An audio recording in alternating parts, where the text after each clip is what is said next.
Lord, our King, our hope, our God. He's alive and forever be glorified. Let's all pray. Father, may we open our hearts. May you ready our minds to worship you in spirit and in truth. In Jesus' name. Come on, let's praise it. Risen, He's risen, forever glorified. Risen, He's risen, King Jesus is alive. Hallelujah, oh, oh, oh, hallelujah, oh, oh, oh, hallelujah. Grave, where are you now? You've been overpowered. Death, where is your sting? Conquered by the King, resurrected one, shining like the sun, breaking through the fear. Victory is here, victory is here now. Hallelujah, oh, oh, oh, hallelujah. Jesus be lifted higher. We serve a risen Savior, risen. He's risen, forever glorified. Risen, He's risen. King Jesus is alive. Hallelujah, oh, oh, oh, hallelujah, oh, oh, oh, hallelujah. Resurrected one, shining like the sun, breaking through the fear. Victory is here, victory is here now. Hallelujah, oh, oh, oh, hallelujah, oh, oh, oh, hallelujah. Same power. The same power, the same power that crushed the enemy. The same power, the same power, same power lives in me. Same power that crushed the enemy. Same power, same power, same power lives in me. Same power that crushed the enemy.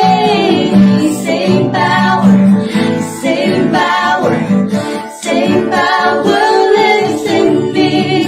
Risen, He's risen, forever glorified. Risen, He's risen, King Jesus is risen. He's risen, forever glorified. Risen, He's risen, King Jesus is alive. Hallelujah, oh, oh, oh, hallelujah, oh, oh, oh, hallelujah.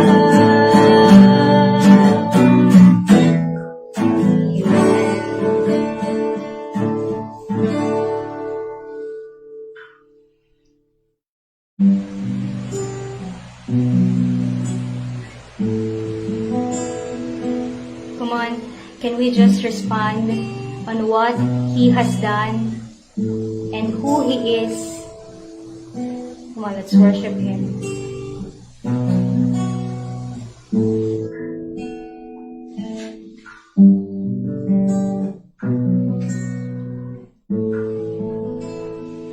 The head that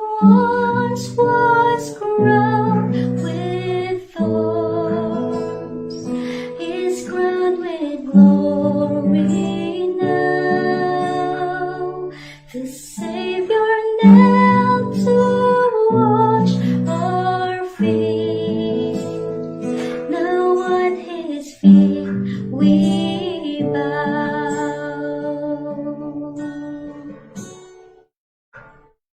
The one who wore our sin and shame, now robed in majesty, the radiance of perfect love now shines for all to see.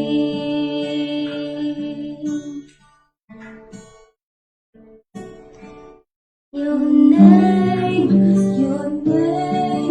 is victory. All praise will rise to Christ our King. Your name is victory. All praise will rise to Christ our King.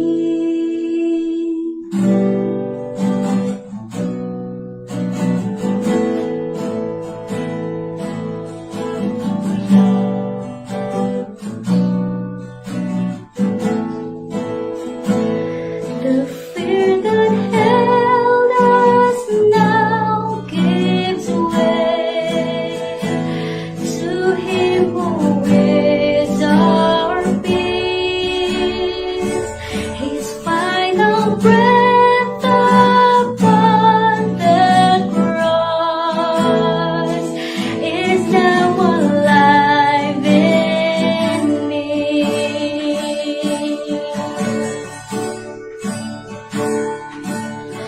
Your name is victory. All praise will rise to Christ our King. Your name is victory.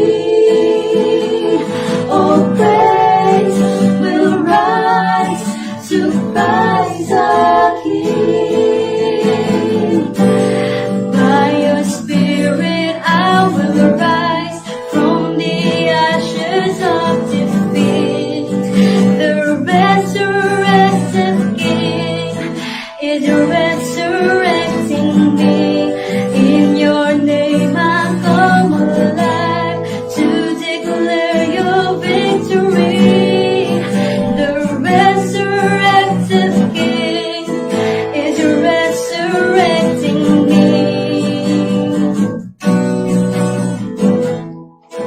Is resurrecting me.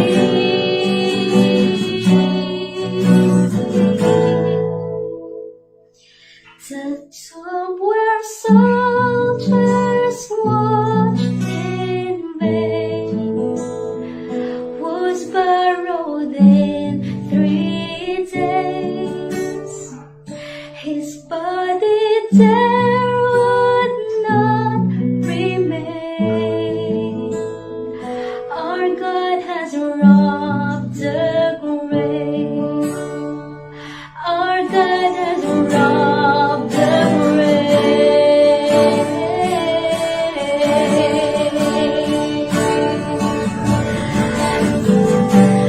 By your Spirit I will rise from the ashes of defeat. The resurrected King is resurrecting me. In your name I come alive to declare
Father, prepare our hearts to hear your word and work in us for us to be willing to obey your word.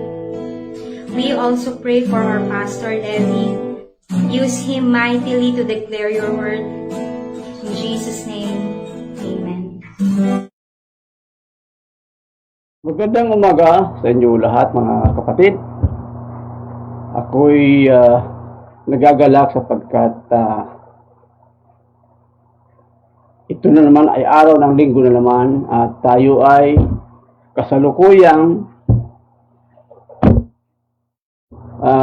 pananambahan na naman ito sapagkat tayo ay ugali na natin na pag-araw ng linggo ay manambahan at kinukumusta ko kayo dyan at kung ano man ang yung mga kinalalagyan idalangin natin tapat sa puntong ito kung kayo ay may mga banal na kasulatan kunin nyo at mag-aral tayo ng salita ng Panginoon pagkat mayroon naman tayong pag-aaralan sa araw na ito at habang nag-aantay tayo ng patuloy na pagkawala ng pandemya tayo ay patuloy din na nagkakaroon ng tinatawag nating online service. At sa tingin ko, ito naman ay pribileyo na tayo ay nagkakaroon ng ganitong technology sapagkat alam ko na nakakarating sa bawat isa sa atin at sa iba natin mga kaibigan ang panukala ng Panginoon nating Diyos. Alam naman natin na tayo ay sakop ng panukala ng Panginoon natin at tayo pag-araw ng mga ganito ay hinahanap natin ang pananambahan. At ako'y umaasa na sa pagbabalik ng ating normal na panahon, tayo ay babalik uli sa ating normal na pananambahan sa iglesia at tayo sama-sama na manalangin, mag-aral ng salita ng Diyos at magkakaroon ulit ng praise and worship na kung saan ay ang bawat isa ay magkakaroon ng pagkakataon na sumama at umawit sa Panginoon ng Diyos. Subalit bago tayo magsimula ng ating pag-aaral mga kapatid, tayo po muna ay manalangin, tumandali at hingin natin ang basbas, ang bendisyon ng ating Diyos. Panginoon ng Diyos, maraming pong salamat at hindi kayo nawawala ng panahon para sa amin. At Panginoon, kami naman ay bilang tugon namin sa iyo ay nakahanda palagi na humarap at magbahagi ng iyong banal na salita. Patawarin mo kami, Panginoon ng Diyos, sa aming mga pagkakasala. Alam po namin na kami nakagagawa ng pagkakasala sa isip at sa salita. Kung kaya, Panginoon namin Diyos, linisin mo ang bawat isa sa amin. At ugaliin namin, Panginoon namin Diyos, na mag-aral ng iyong banal na salita upang makuha namin ang iyong mensahe sa araw na ito. Maraming salamat, Panginoon namin Diyos, at ang lahat ng ito ay aking hiniling sa pangalan ng Panginoon Kristo. Amen. Ang ating pag-aaral sa umagang ito ay pinamagatan natin ng contempt of God. Ito mga kapatid ay bibihirang mabanggit sa Biblia. Although ito walang binabanggit sa Biblia, paminsan-minsan mayroon naman binabanggit sa Biblia ang salitang ito, ng contempt. Subalit, ito'y gagamitin natin sa umagang ito bilang pamagat ng ating mensahe. Ano ang ibig sabihin ng contempt? Pumunta muna tayo sa pagbibigay linaw o definition ng salitang contempt. Ang sabi dito sa aking nasaliksik, the feeling that a person or a thing is beneath consideration. Worthlessness of a person or deserting or scorn. Worthless or deserving scorn, not important, waste of time. Iyan ang pumapasok mga kapatid sa salitang contempt. Waste of time. At iyan nais nating liwanagin sa umagang ito sapagkat hindi po tayo sensitibo na tayo pala ay pumapasok na sa pagkukontempt sa Panginoon natin. Inaakala natin na pag tayo'y nagpupuri o pumunta kaya sa iglesia, it is a waste of time. It is worthless. Sinabi yan sa Biblia. Sabi ni Joshua, kung itinuturing ninyo na ang Panginoon ang pagpunta sa iglesia ay walang katuturan, subalit sa ganang akin, sabi ni Joshua, we will serve the Lord. If you consider, sabi ni Joshua, that going to church and worshiping God is worthless, no, ang sabi ni Joshua. But as for me in my house, sabi ni Joshua, we will serve the Lord. Kaya mga kapatid, ito'y binibigyan natin ng diin sapagkat ang pagharap natin sa Panginoon nating Diyos ay isa na sa maituturing natin na napakahalagang panahon na iuukol natin. Hindi lamang para sa Diyos, lalo-lalo na sa ating mga individual na mga mananampalataya. Ibig sabihin diyan mga kapatid, kung tayo ay tinawag ng Panginoon na maging follower ng God, at mayroon mga tinawag ng Panginoon na maging tagapanguna sa gawain ng Panginoon, sama-sama nating gawin yan sapagkat yan po ay ikinalulugod ng Panginoon. That is not contempt of God. Ang sabi sa 1 Chronicle chapter 16 verse 12 to 18, ang sabi po rito, give praise to the Lord, proclaim His name, make known among the nations what He has done. Make known among the nation what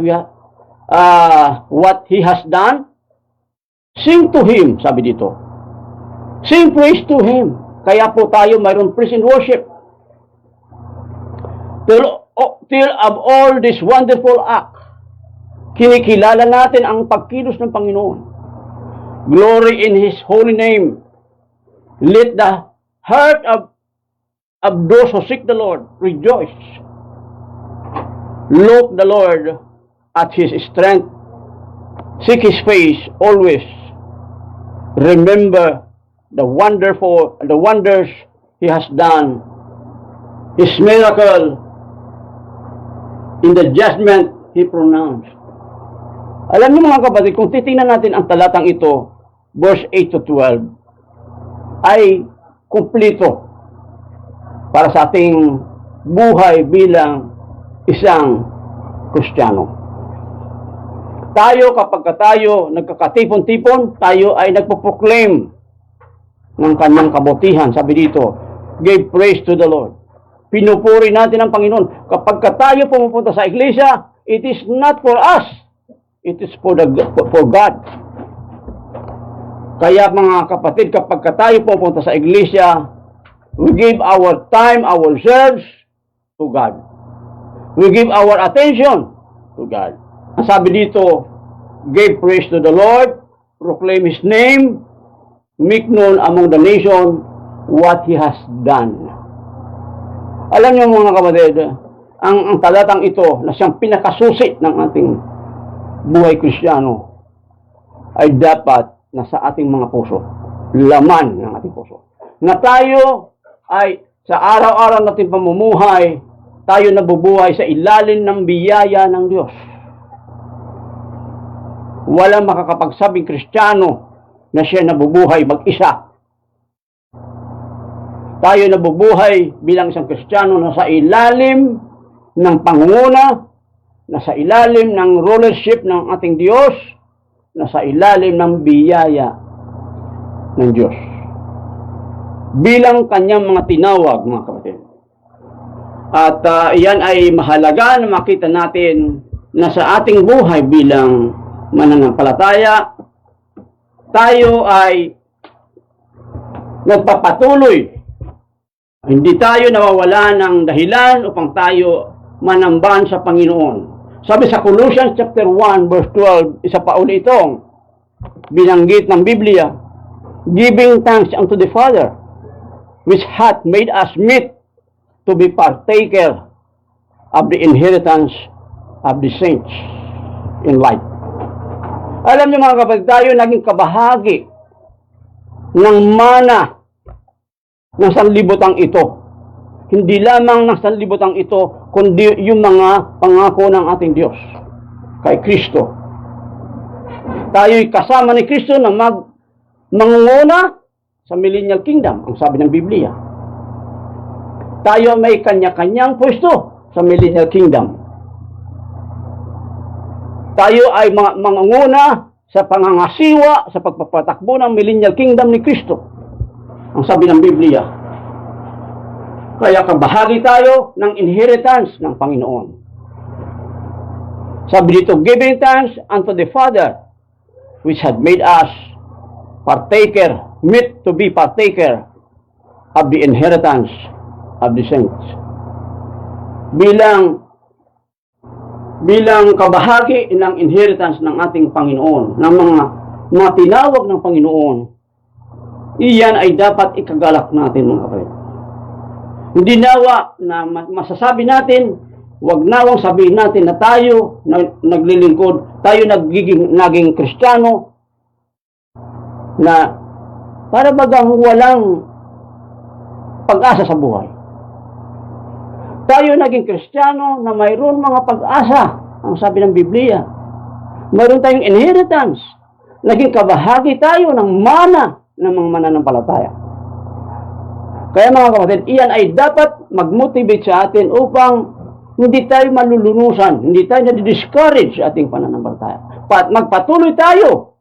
Saan ka man naroon sa umagang ito, ang mensahe ng Panginoon sa talatang ito, tayo ay kabahagi ng mamanahin ang inheritance para sa mga mananampalataya. Sa lahat ng mananampalataya sa libutan ito. Mayroon akong binabas ng aklat.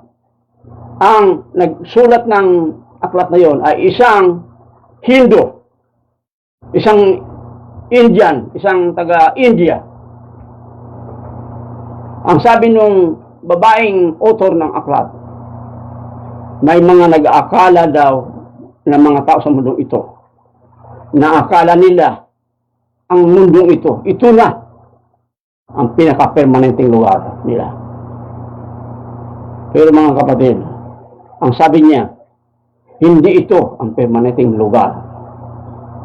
Mayroon tayong dapat tuklasin kung kahit natuklasan natin na ang ini-offer ng Panginoon ang nating Diyos ay kaligtasan, at ang kaligtasan na yan magbibigay sa atin ng buhay na walang hanggan kay Kristo. Maaari nating sabihin na ang buhay na walang hanggan na yan ay isang panaginip o isang bagay na hindi naman matutupad. Iyan po, mga kapatid, matutupad po yan. Napatunayan na yan sa nakalipas na mga panahon. At iyan ang nagbubunsod sa atin na tayo magkaroon ng pag-asa. Ang sabi sa Bible, sa Ephesians, may mga taong walang pag-asa. Tayo may pag-asa tayo. Kahit tayo mamatay, bubuhayin tayo ng Panginoon. Iyan ang sabi ng Panginoon. Bubuhayin tayo upang makasama ng Panginoon. Kung saan man siya naroroon, nandoon din tayo. Ang number 1 point, thanksgiving, how to honor God with our gratitude. Dapat tayo, ugaliin natin na tayo nagkaroon ng gratitude sa Panginoon. Hindi tayo mga ingrato ng mga tao. Hindi marunong magpasalamat. Tayo mga tao na marunong magpasalamat sa ginawa ng ating Panginoon. Sabi nga natin, ang Panginoong Kristo pumunta di sa lupang ito upang hanapin ang mga naliligaw. Sabi ni Apostol Pablo. At kasama na siya sabi ni Apostol Pablo, ako anya pangunahin sa mga naliligaw. Sabi ni Apostol Pablo. Ang sabi niya sa John chapter 13 verse 34 to 35, ang sabi, I am giving you a new commandment, that you love one another. Just I have loved you, that you also love one another. By this, all people will know that you are my disciple. So, ang pamumuhay ng mananampalataya ay iba. Tayo bilang mananampalataya, we are always considerate with people. We always understand people. The people who are not saved, we give them proper time to understand the truth. Ang sabi ng Biblia, matyaga tayong nag-aantay para sa kanila, matyagang Panginoon nag-aantay para sa kanila, sapagkat sabi dito, we can show people that we are God's disciple by means of our love for them. Kaya mga kapatid, wag po nating kamuhian ang mga tao na hindi pa nakakaunawa ng katotohanan ng inu-offer ng Panginoon natin. Sapagkat ang sabi dito, I am commanding you to love one another. Ang tinutukoy niya ditong one another, regardless kung ikaw ay mananampalataya o hindi mananampalataya, bigyan natin ng pangunawa. Bigyan natin sila ng understanding. Ibigin natin sila. Sapagkat sila ay object din ng pagliligtas ng Panginoon. Hindi natin alam kung kailan sila tutugon sa invitation ng Panginoon. Ang sabi nga natin, habang ang tao ay buhay, nabubuhay sa mundong ito, mayroon pa rin po siyang pag-asa na maligtas. Hindi po natin alam. Ang sabi ng Biblia, for God so loved the world, that whosoever believeth on Him will not perish, but have everlasting life. Ang salitang whosoever, para sa lahat yun. Kaya kung ikaw ay nakikinig ngayon, hindi mo pa tinatanggap ang Panginoong Jesucristo bilang sariling Panginoon at tagapagligtas, tanggapin mo ang Panginoon at magpatuloy ka bilang mananampalataya. Huwag po tayo mamumuhay katulad ng mga taong hindi naniniwala sa Diyos. Mamuhay tayo sa ilalim ng biyaya ng Diyos. Ang sabi ko nga kanina, we live under the grace of God. Kung kaya mga kapatid, dapat nating ugaliin na tayo'y magpasalamat sa mga maliliit na mga bagay natin natatanggap. Dapat i-honor natin ang Diyos sapagkat siya po ang pinagmumulan ng lahat ng ating mga inaari sa araw-araw. Pagkain, sabi nga natin, ang pagkain, lahat yan ang ating dinadamit, ang lahat yan, ang sitwasyon, ang katahimikan, ang kapayapaan ay binibigay ng Panginoon. Ang sabi ng Panginoon, huwag po tayong magulumihanan sa mundong ito. Sabi ng Biblia. Ang magulong buhay ay sinasabi ng Biblia na huwag nating ipamuhay. Huwag po tayong magulumihanan. Kaya tayo dapat palaging irespeto natin ang Diyos. Katulad sa panahon ito, ng ating mga dalangin ay tinutugon ng Panginoon. At hindi lamang yun, hindi tayo naglilingkod dahil tayo pinagpapala ng Diyos, kundi dapat talaga nating paglingkuran sapagkat siya ang soberano sa mundong ito. At yan mga kapatid ay sinasabi ng Biblia na dapat po tayo ay matutong irespeto natin ang Panginoon.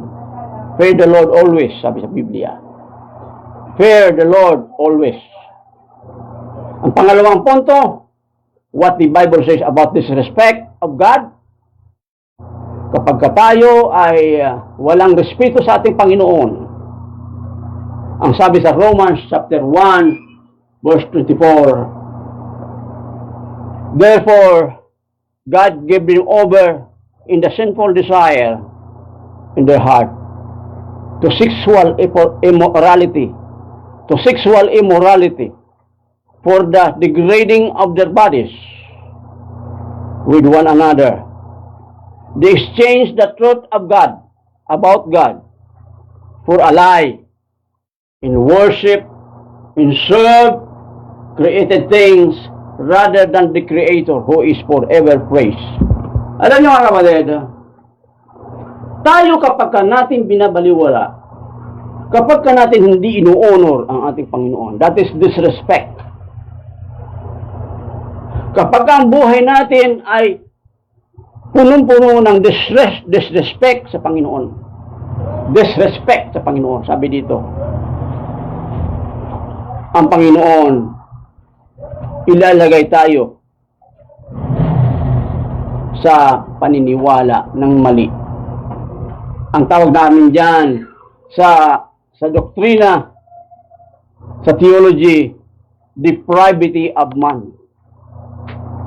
Ang sabi dito, therefore God gave him over in the sinful desire of their heart to sexual immorality. Alam niyo itong sexual immorality, not hindi lamang to physical. Ang sexual immorality, may connotation din itong spiritual adultery.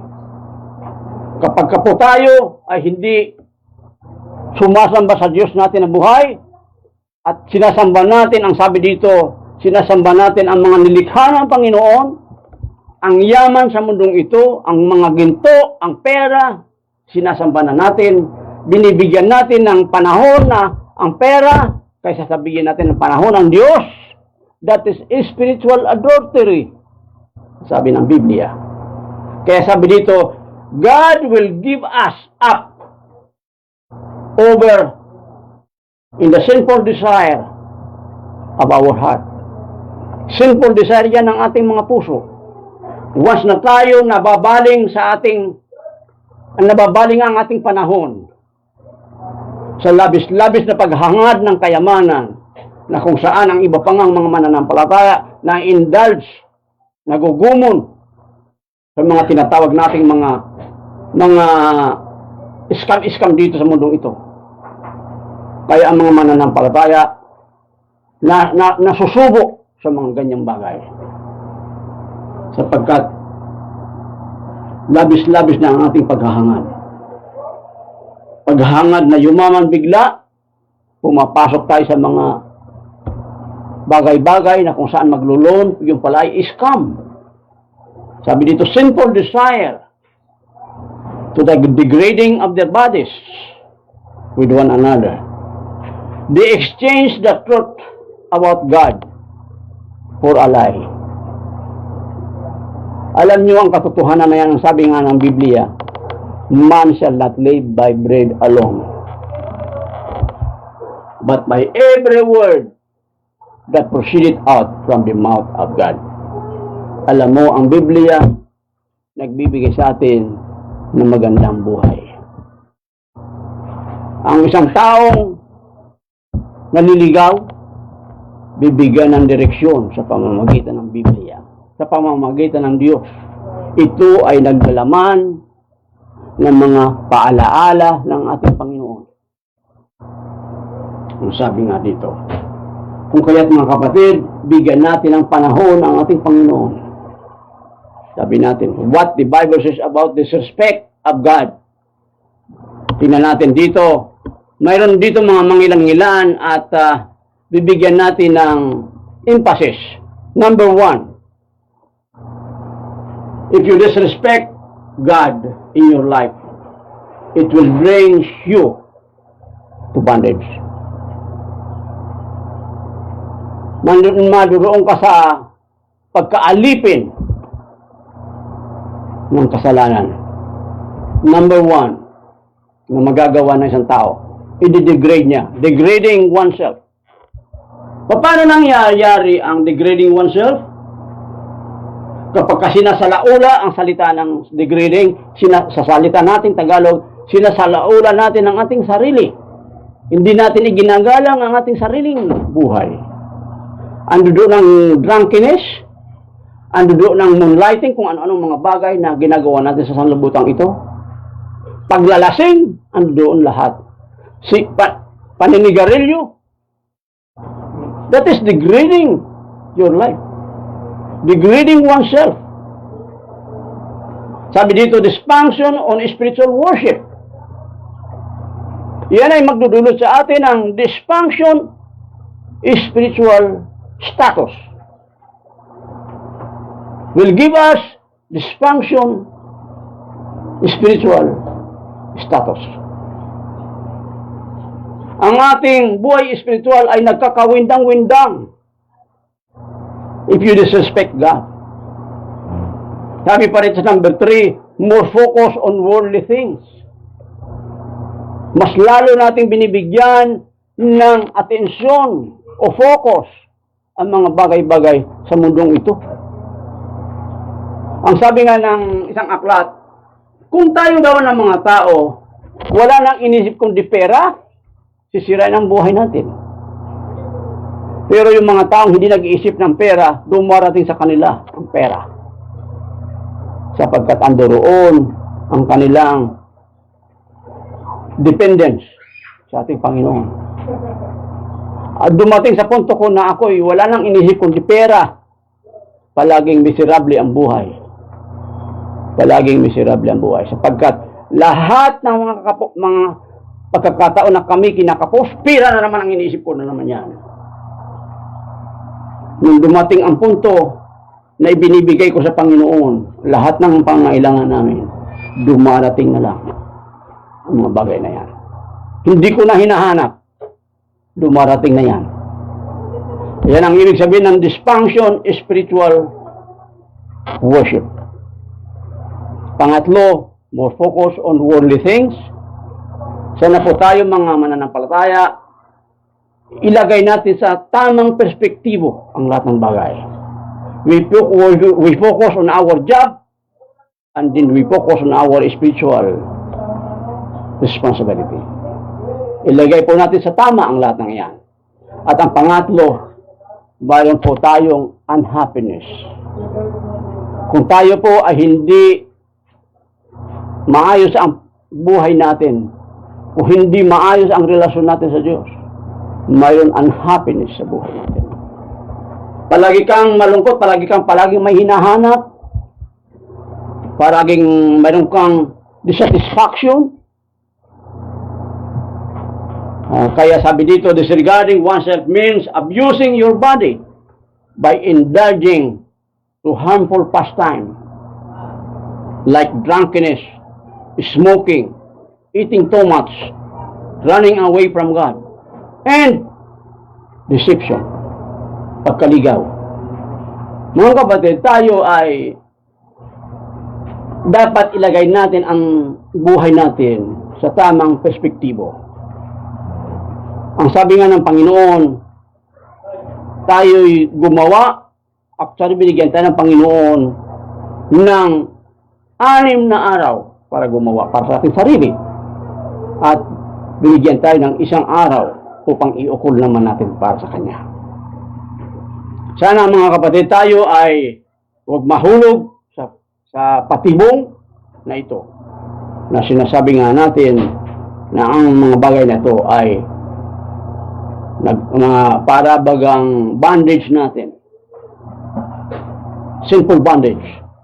At mga kapatid, tayo ay dapat tayong maliwanagan na ang buhay sa mundong ito hindi lamang tungkol sa buhay natin pisikal at sa pagkain o anumang bagay, kundi spiritual relasyon natin sa ating Diyos ang importante. At maraming mga talata sa Biblia na nagbibigay patunay diyan.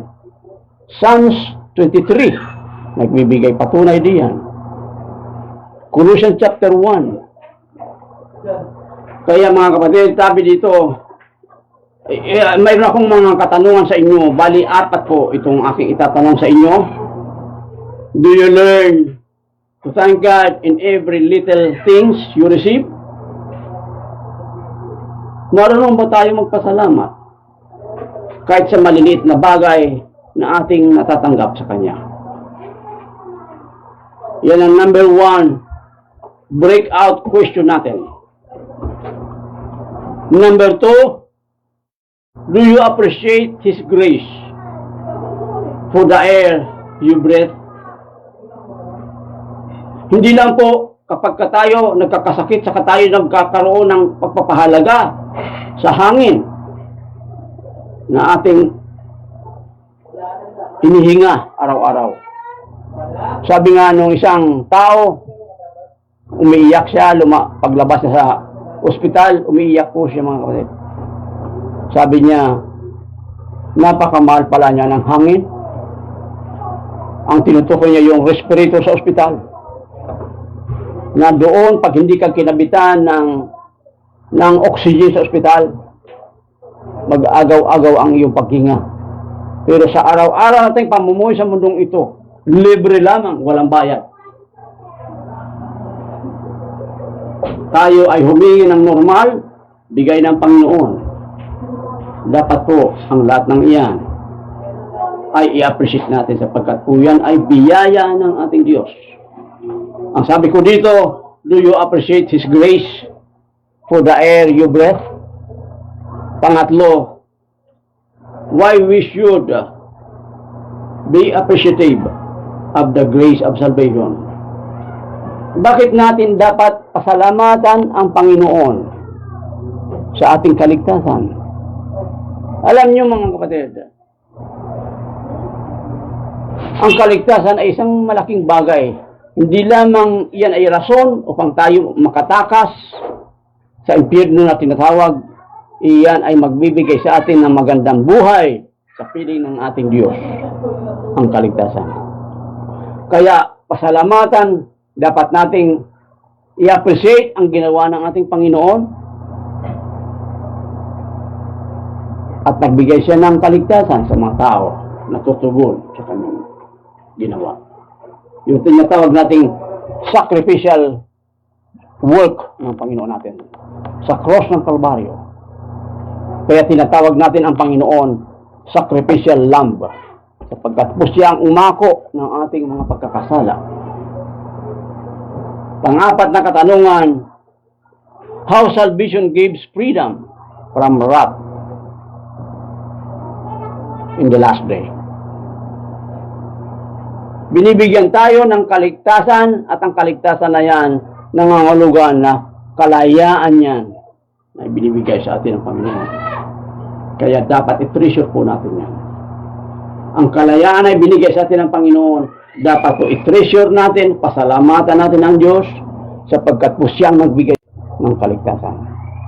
Inako niya ang ating mga pagkakasala. Parang si Joseph of Arimathea, tinulungan niya ang Panginoong Jesucristo na buhatin ang cross. Pero hindi siya kinuha uli ni Kristo ang cross. Yun ay nagbibigay kahulugan na tayo man, mga mananampalataya, dapat tayo makishare ng pagbabata sa buhay na ito. Tayo bilang tinawag ng Panginoon, hindi nangangahulugan tayo mamumuhay na sa walang ginagawa. Tayo nabubuhay sa mundong ito na tayo ay sinasabi ng Panginoon maglingkod sa Kanya. At tayo sinasabi ng Biblia na tayo ay dapat magtrabaho pa rin. Sapagkat po, hindi nangangahulugan at hindi sinasabi ng Biblia na kapag ikaw ay naging Kristiyano, hindi ka na magtatrabaho. Kundi tayo ay pinagpapala ng Panginoon sa lahat ng ating ginagawa. Sa ating take-away note, ito ang masasabi ko. Be grateful of your life. Live under the grace of God. Show it every day. Live out what you have. Alam niyo mga kapatid, dapat po tayo makita sa buhay natin na tayo ay kontento sa buhay na ito. Sapat. Hindi tayo daluhap sa mundong ito. Hindi tayo hirap na hirap sa mundong ito. Hindi yan ang buhay ng isang Kristiyano. Ang buhay ng isang Kristiyano ay sapat. Sabi nga sa Biblia. Ang Kristiyanong tapat ay sapat. Ang sabi ng Biblia. Dapat tayo maging matapat sa Panginoon at tayo ay pagpapalain ng Panginoon. Hindi po natin alam ang pagpapala ng Panginoon kung saan ang gagaling. Pero ginagawa niya yan sa atin upang tugunin ang ating mga pangailangan sa araw-araw. Napakabuti ng Diyos. Napakabuti kapag ikaw ay maglingkod sa Diyos, makikita mo na ang buhay Kristiyano ay buhay na may pag-asa. Hindi lamang sa mundong ito, may pag-asa rin tayo sa mundong darating. Kaya sabi ko rito, ulitin ko lamang ang take-away note natin. Be grateful of your life. Dapat pasalamatan natin ang buhay natin sa araw-araw. At tayo ay normal. Sabi dito, live under the grace of God. Show it every day. Ipakita mo sa mundo na sapat ang pamumuhay mo, na ayos ang buhay mo. Sabi ito, live out what you have. Gamitin mo at ipamuhay mo ang anuman ang nasa sayo.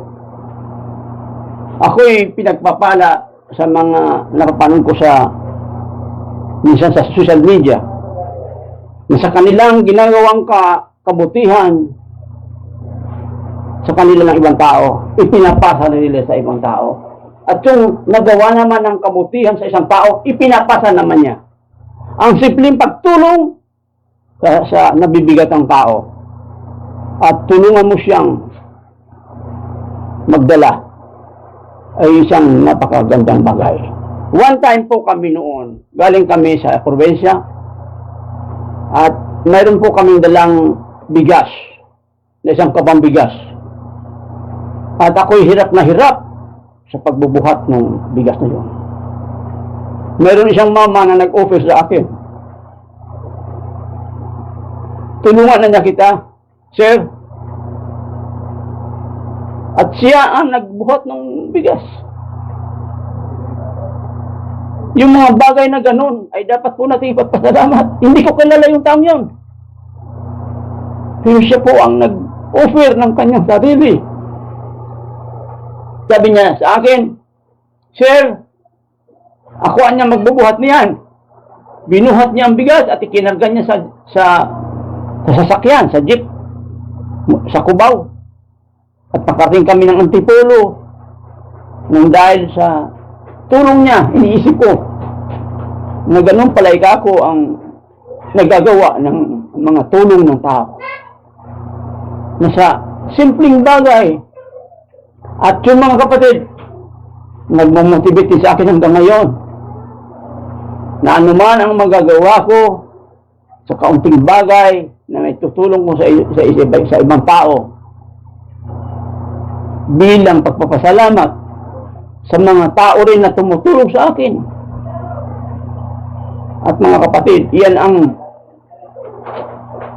dulot ng ng buhay Kristiyano. Ay iyan ang nagagawa sa atin ng pananampalataya sa Diyos.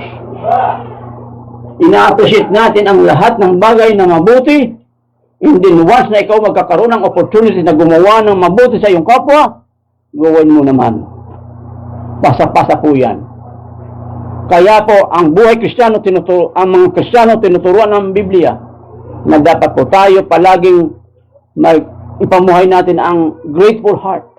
Maging grateful tayo sa lahat ng bagay na ibinibigay ng Panginoon upang hindi po tayo mahulog sa silo ng kaaway na sabi nga natin, pagbabaliwala sa kabutihan ng Panginoon. Contempt of God. Binabaliwala natin ang mga biyaya at tulong ng Panginoon. At mga kapatid, sa bagay na yan, tayo po ay Sana po naliwanagan tayo na anumang mga nagawa ng mga kapatid natin, ipagpasalamat natin yan sa ating Panginoon. Sapagkat kahit na nga hindi natin kapatid, basta gumawa sa ating mabuti, laman ng ating puso yan. Dapat po natin ipagpasalamat yan. Sapagkat po sila'y gumagawa ng kabutihan sa kanilang kapwa-tao. Tayo manalangin sa hapong ito. Lord, maraming pong salamat sa iyong kabutihan. Huwag nawa po kami mahulog sa kumunoy na hindi man lang marunong magpasalamat. Binabaliwala ang iyong kabutihan at iyan ang kalakaran sa mundong ito. Hindi sila marunong magpasalamat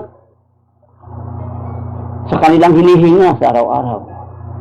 Hindi sila nagpapasalamat sa kanilang buhay sa kanilang buhay pisikal araw-araw. Mga bagay na dapat po naming alalahanin bilang kabutihan mo sa bawat isa sa amin. Yan po, Panginoon, mo ang tinatawag na naturo ng Banal na Kasulatan na common grace.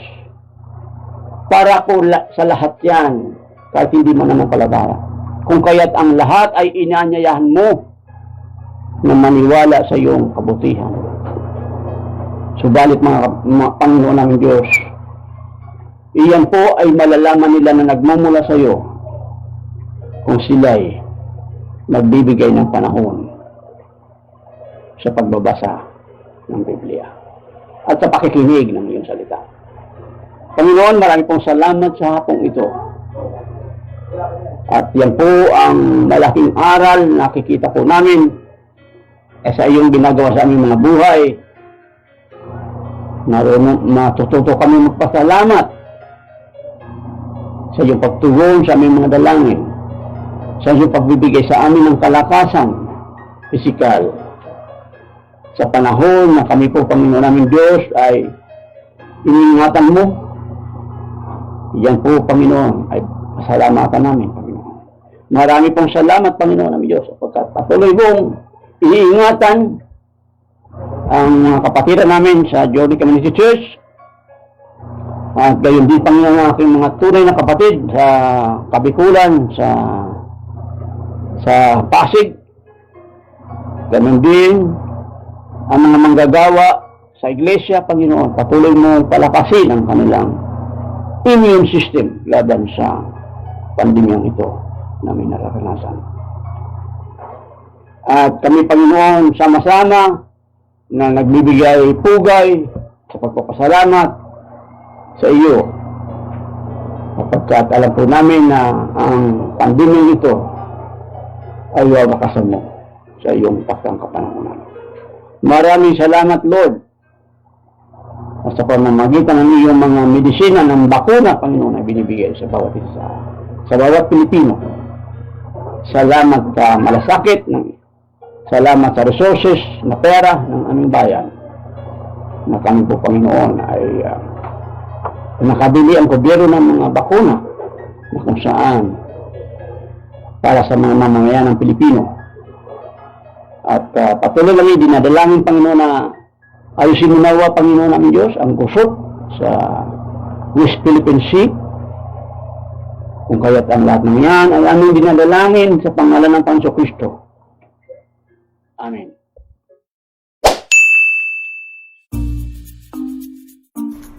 Hello po, JCC. Good morning sa ating lahat. Naway na bless tayo sa kakatapos lang na message. And kung inaakala mo dyan na nagtatapos ang lahat, nagkakamali ka dahil may tinatawag na breakout sessions. Ano ba itong breakout session na ito? Sa breakout session po, pwede po natin i-share lahat ng natutunan natin sa kakatapos lang na message. And dito rin po natin sasagutan yung mga breakout questions na malalaman natin maya-maya lamang. Now, paano ba tayo makakasali sa breakout sessions na ito? For small group po ang ating breakout session. So, kung meron ka ng small group, malamang naranasan mo na itong breakout session na ito. Pero kung wala ka pang small group, just comment me down below sa ating comment section para po may mag-assist sa inyo and may mag-chat sa inyo na team na makakasama niyong sumagot sa ating mga breakout questions. Dumako naman po tayo sa ating tithes and offering. If you want to continue to give your tithes and offering po, please feel free na isend po ito sa ating mga accounts na makikita po natin ang details dito sa baba.